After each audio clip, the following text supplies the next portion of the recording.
मैं तुम्हें अकेला छोड़ देती हूँ। सुकून से उनके लिए दुआ कर लो। शुक्रिया।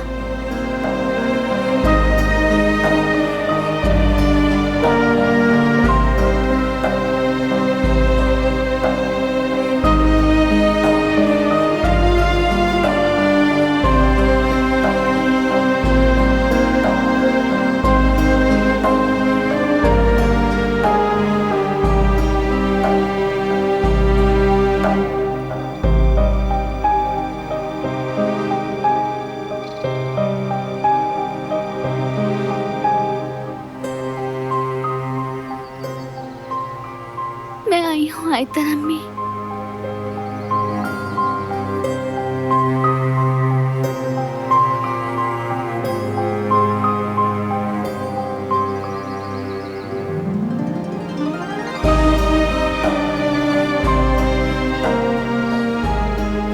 किस कदर दुखी हो तुम दिलान। जिस माँ की जिंदगी में तुम्हें शफकत न मिल सकी, उसकी मिट्टी में अपने लिए पनाह ढूंढ रही हो। कितनी नामुकम्मल हो, कितनी अधूरी।